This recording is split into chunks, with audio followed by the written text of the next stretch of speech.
காதல் எப்பேற்பட்ட சக்தியையும் உடைக்கும் இணைக்கும் வல்லமை கொண்டது. அப்படிப்பட்ட காதல் காந்தியையும் ராஜாஜியையும் இணைத்ததை பார்க்கலாம். 1919 ஆண்டு ஆங்கிலேய அரசு அமல்படுத்திய ரவுலட் சட்டத்தை எதிர்த்து நாடு தழுவிய அளவில் மகாத்மா காந்திஜி முழுமையான ஒரு போராட்டத்தை நடத்த முடிவு செய்தார். இதன் ஒரு பகுதியாக சென்னை ராஜ்தானி பகுதியில் போராட்டத்தை ஒருங்கிணைக்க சென்னை வந்தார். அவருடன் அவரது 4வது மகன் தேவதாஸ் காந்தியையும் கூட்டி வந்திருந்தார்.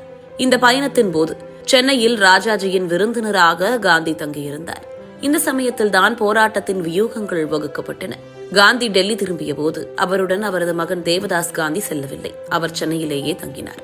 தேசிய அரசியலில் ஜொலிக்க வேண்டுமானால் ஹிந்தி சரளமாக பேச வேண்டும் என்று ராஜாஜி நினைத்தார். இதனை அடுத்து யாரிடமாவது ஹிந்தி கற்றுக்கொள்ள வேண்டும் என்று விரும்பிய ராஜாஜிக்கு தேவதாஸ் காந்தியிடமே ஹிந்தி கற்றுக்கொள்வது என்று முடிவு செய்து அவரிடம் தினமும் ஹிந்தி கற்றுக்கொள்ள ஆரம்பித்தார். இந்த காலகட்டத்தில் தேவதாஸ் காந்திக்கும் ராஜாஜியின் மகள் லக்ஷ்மிக்கும் ஒருவித புரிதல் ஏற்பட்டது. இந்த புரிதல் மேலும் நெருக்கமாகி காதலாக மலர்ந்தது.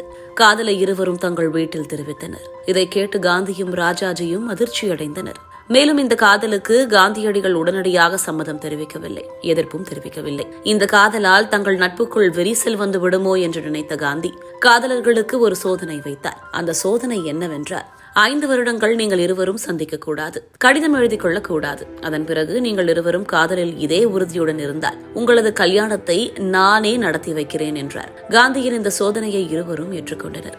இருவரும் 5 வருடங்கள் சந்திக்கவும் இல்லை, கடித போக்குவரத்தும் இல்லை. மேலும் காதலர்கள் இருவரும் தங்கள் காதலை மனதில் வலுவாக வளர்த்தெடுத்தனர். 5 ஆண்டுகள் கழித்தும் காதலர்கள் இருவரும் உறுதியாக இருந்ததால் காதலை மகாத்மா காந்தி ஏற்றுக்கொண்டார். காதலர்கள் இருவரும் இந்த சோதனையில் வெற்றி பெற மாட்டார் என்றே சத்திய சோதனை நடத்திய காந்திஜி நினைத்தார். சத்திய சோதனையை இந்த காதல் சோதனை வென்றது.